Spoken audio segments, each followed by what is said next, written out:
काय झालं ग? काय म्हणाली कमू? तुझ्या मर्जीनच होणार ना आता सगळं?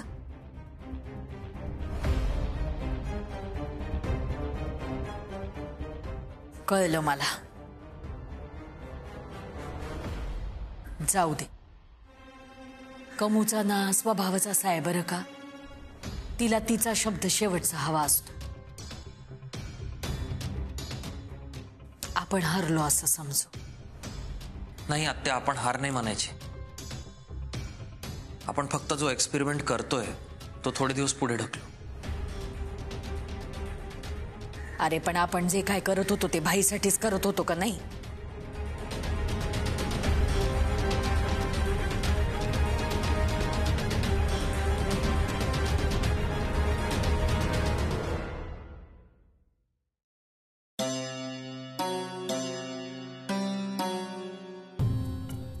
आत्या, या घरात कोणाचं पारडं कधी जड होईल काही सांगता येत नाही बघा. खरं बोलते गो बाई सपना. तुम्ही म्हणाला होतात ना आत्या की आता ह्या घरात सगळ्या गोष्टी छोटा भाई म्हणतील तशाच होणार आहेत. तुमच्यावर विश्वास ठेवला, तुमच्या बाजूनी थांबले मी, मम्मीच्या विरुद्ध गेले आणि आता बघताय ना काय होतंय. छोटा भाई सुद्धा आता मम्मीच्याच बाजूनी गेलेत बघा. सपना, तू नको काळजी करू. काहीतरी मार्ग काढूच. काय मार्ग निघेल आत्या? लवकर काहीतरी करा, नाही तर मम्मी आपल्याला घरातूनच काय पार आयुष्यातनं काढून टाकतील. अगं हो हो, किती बोलती का, पार कुठं पोचली. बुद्धिबळाचं काय माहिती का तुला? मी पण कोणाला विचारते. बुद्धिबळाच्या खेळात कसं असतं माहितीये का? शिपाई असतो ना, तो सुद्धा राजाला मारू शकतो. आपल्या हातात तर वजीर आहे. कोण? कस्तुरी. आता सौरभला नाही जमलं, पण कस्तुरीला जमू शकेल. आणि एकदा का कस्तुरीच्या म्हणण्याप्रमाणे सगळं घडायला लागलं का मग मी कमूला घराबाहेर काढते का नाही बघ. कसं काय? कळेल.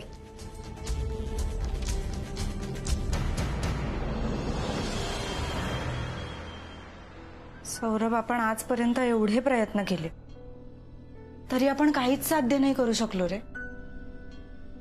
मला आता असं वाटायला लागलं की माझा या घरात येऊन काही उपयोगच नाही झाला. असं नाही आहे का कस्तुरी? लहानपणापासून मम्मी समोर मी कधीच ठामपणे उभं राहून बोलू शकलो नव्हतो, पण तुझ्यामुळे मी बोलायला लागलोय. आज घरातले सगळे लोक एकत्र येत आहेत तुझ्यामुळे. बाबांमध्ये बदल घडतायत, हे सगळं तुझ्यामुळे होतंय कस्तुरी. पण आता हे सगळं थांबवावं लागणार आहे बरं का.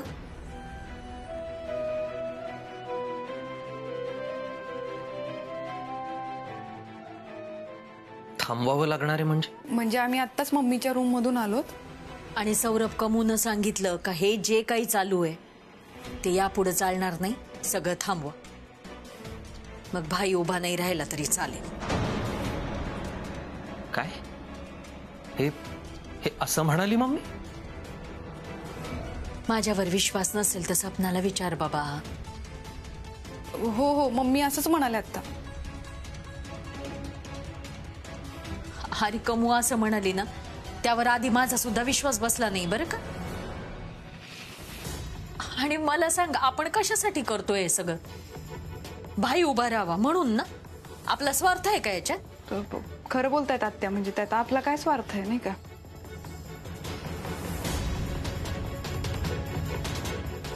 मम्मी खरंच असं बोलल्या? माझा विश्वासच नाही बसत आहे. मी जाऊन एकदा त्यांच्याशी. कस्तुरी, अगं बाई, तू आत्ता जाऊन कमूला विचारलं ना तर तिला काय वाटेल माहिती का आम्ही तुझे कान भरले. नाही, तुम्ही दोघं शेवटी मुलगा आहे, सुनबाई आहे, तुम्हाला काही बोलणार नाही ग. पण आम्हाला आज घरातनं बाहेर काढायला कमी नाही करणार ते. मी फक्त एवढंच सांगायला आले का तिनं सांगितलंय की हे सगळं आता थांबवा. हो म्हणजे आता तरी आम्हाला त्यांचंच ऐकावं लागणार आहे, कारण आम्ही त्यांचं नाही ऐकलं तर आम्हाला परिणाम भोगावे लागतील हो त्याचे. म्हणून नाही नाही, तुम्ही नाही जाणार या घरातून बाहेर. तुम्ही काय कोणीच नाही जाणार, माझा शब्द आहे तुम्हाला. पण आता ही लढाई थांबणार नाही. आत्या, मला फक्त तुमची साथ हवी आहे. दिली.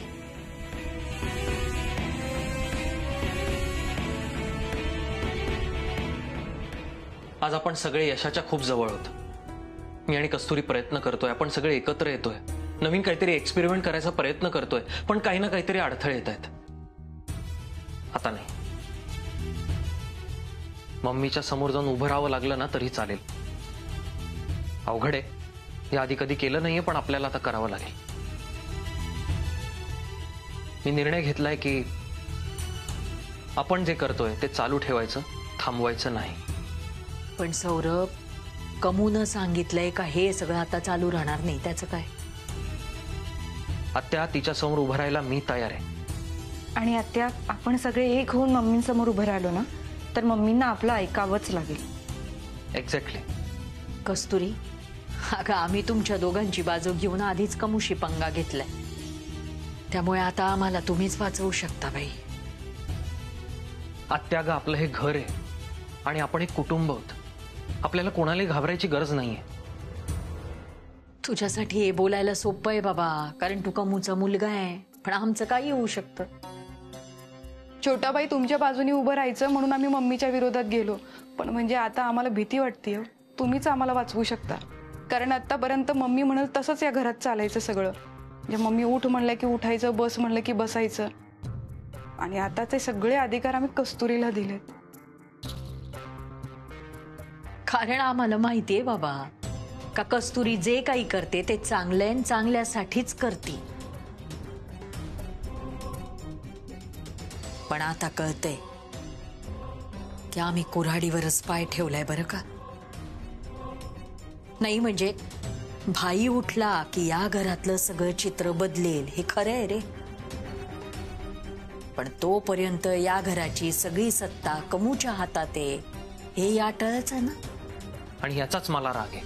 हेच आवडत नाही मला. आपण एका घरात राहतो, एक कुटुंब म्हणून राहतो. मग एका व्यक्तीचंच का खरं होतं? सगळ्यांनी तिचंच का ऐकायचं? जर एका घरात आपण कुटुंब म्हणून राहत असलो तर सगळ्यांना आपली मतं मांडायची, आपले विचार मांडायची मोकळीक असली पाहिजे. नाहीतर आपण सगळे एकत्र राहून काय फायदा आहे? हे तर घरात राजकारण केल्यासारखं आहे. पण कमूला कधी कळणार? म्हणजे ह्याच्यामध्ये जर काही नुकसान झालं तर सगळ्यात जास्त जीवाला धोका आमच्या आहे. तुम्हीच आम्हाला वाचवू शकता सगळ्यातून.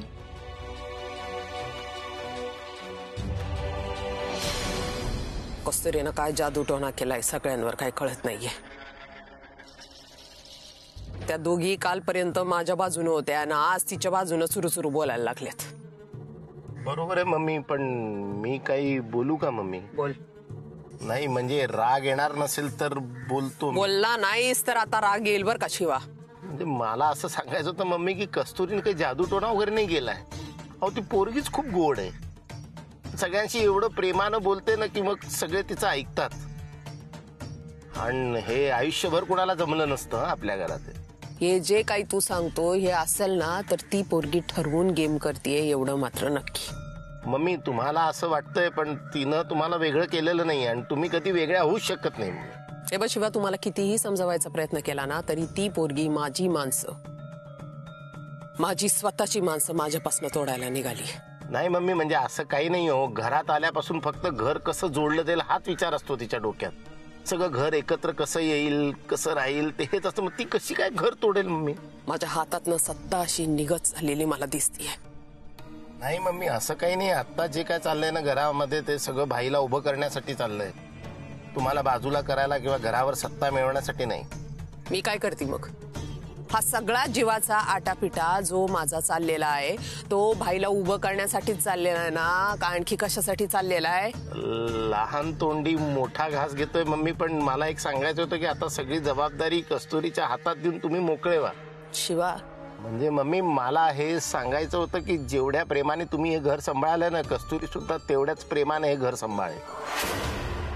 आता मम्मी तुम्ही सुद्धा किती त्रास घेणार मम्मी? शिवा, हे सगळं तू बोलू शकत नाही. त्या पोरीनं शिकवून पाठवलंय ना तुला. नाही तसं काही नाहीये मम्मी, म्हणजे मला जे वाटलं ते मी बोललो ना. कुणाशी बोलतोयस हे लक्ष ठेवायचं बरं का शिवा. मम्मीशी बोलतोय आणि हे जे मी काय बोलत होते ना ते घ्यायचे. हिम्मत होती का कुणाची असं माझ्याशी बोलण्याची? आज सगळे डोळ्यात डोळे घालून बोलायला लागलेत, मला उपदेश करायला लागलेत. होती हिम्मत तुझ्या? होती का आधी? मम्मी तुम्हाला राग आला असेल तर मी माफी मागतो, पण जे खरं आहे तेच सांगितलं मी. मला खरं खोटं शिकवायला जायचं नाही, कळलं का? सौरभनं घरात राहायला सांगितलंय, मला शिकवायला नाही सांगितलेलं आहे. आता गाडी चालू करायला समोर नारळ फोडायचा का आपण शिवा? नाही नाही नाही चलतो ना मम्मी. हा, नाही चलतो. गाडीत बसला की गप्पा मारायला पाहिजेत तुला.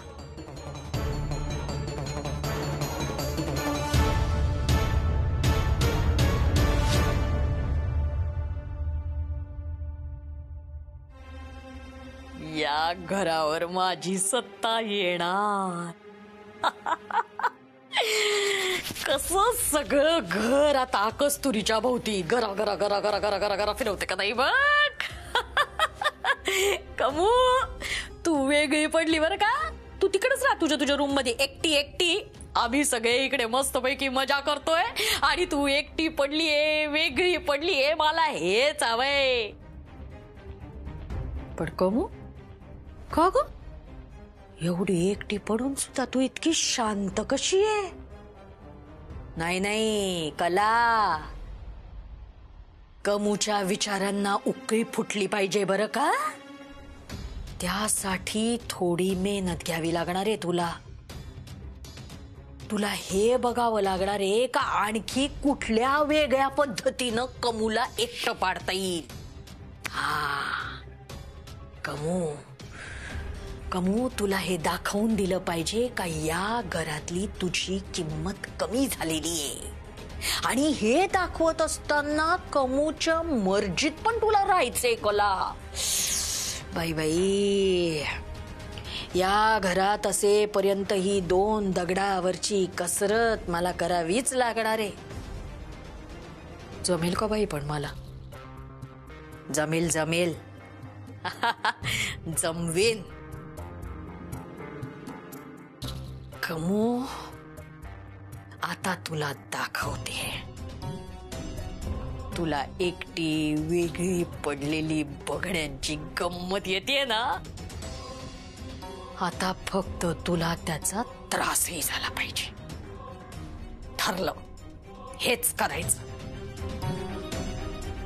चला, पेरलेलं उगवलं का नाही ते बघून येते.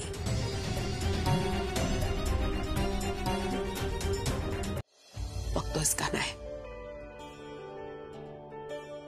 बघतोयस का नाही रे भाई? बघतोयस का या घरामध्ये काय चालू आहे ते? मला तुझ्यापासून लांब करण्याचा प्रयत्न चालू आहे.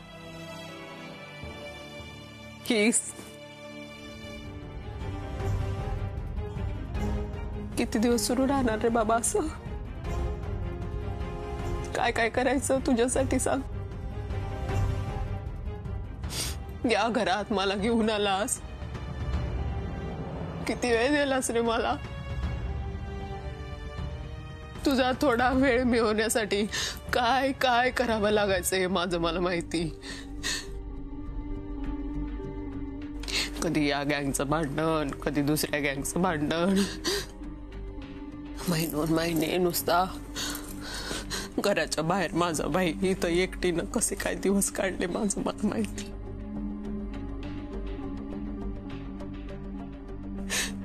कधी कुठल्या पोलिसाची धाड पडतीये म्हणून लपण्यासाठी इकडं तिकडं लपण्यासाठी धडपड. महिनोन महिने गायब असायचंस तू. कसे काढले रे मी दिस तुझ्याशिवाय? विचार केलास का कधी? काय नाही केलं तुझ्यासाठी सांग. फक्त तुझा असा थोडा वेळ मला पाहिजे होता. तेव्हा पण ज्या ज्या माणसांनी मला तुझ्यापासून तोडण्याचा प्रयत्न केला, सगळ्या माणसांना लांब केलं मी. का तर माझा बाई मला मिळावा.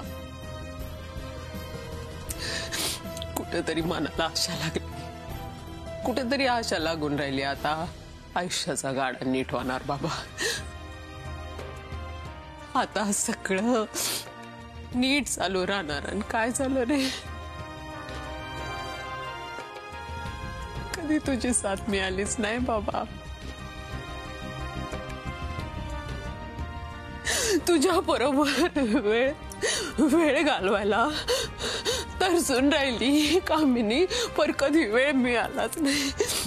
काय लिहिलंय माझ्या नशिबात देवाला माहिती, काय चुकलं देवाला माहिती. कधी कोणाला जाब विचारायला गेले नाही, काय करायला गेले नाही. तेव्हा मी जेव्हा तू नीट होतास तेव्हा तुला मिळवण्यासाठीच त्रास. आणि आता काय रे, आता सुद्धा तोच त्रास.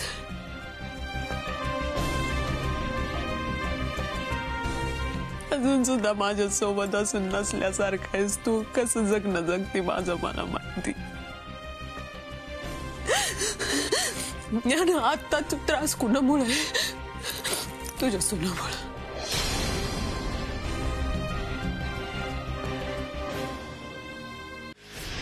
खरंच थकली. का उभं राहत नाहीस रे तू? हे समजा कवा थांबणार? जेव्हा तू उभं राहणार तेव्हा थांबणार ना बाबा. हा, कधी थांबणार हे समजा. एक गोष्ट तुला सांगून ठेवते, तू माझा आहेस.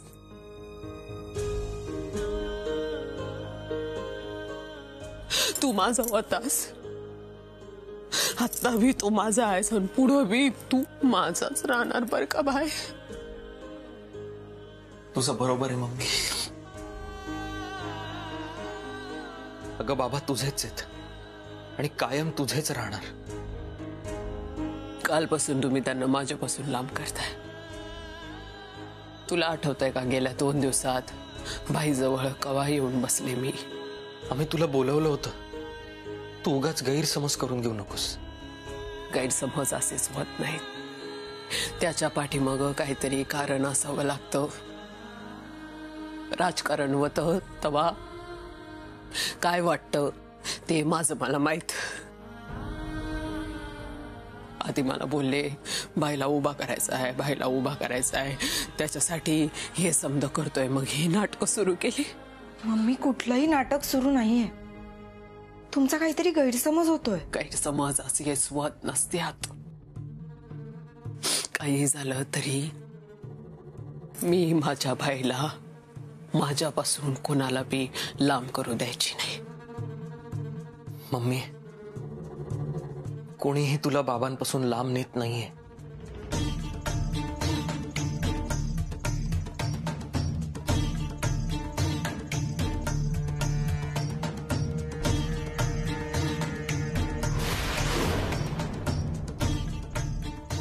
तुम्हाला जे काही घरामध्ये बदल करायचे असतील ते करा.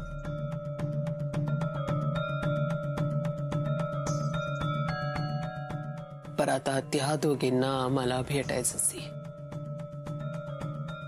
कोण दोघे? कला आणि सपना. त्या दोघींना आता माझ्या पद्धतीनं मी समजावणार. सपना, आता आपलं काही खरं नाही बाई. माझे चुकलं, मी तुमच्या नादाला नव्हतं लागायला पाहिजे. तू उगाच माझ्यावर खपर फोडू नको बर का. कोणावर फोडू? आपल्याला यातनं काहीतरी मार्ग काढावा लागणार आहे, त्याचा विचार करत. काढा, लवकर काढा, नाही तर मिळून बॅग भरायला लागेल. राहिली तुझी हुशारी.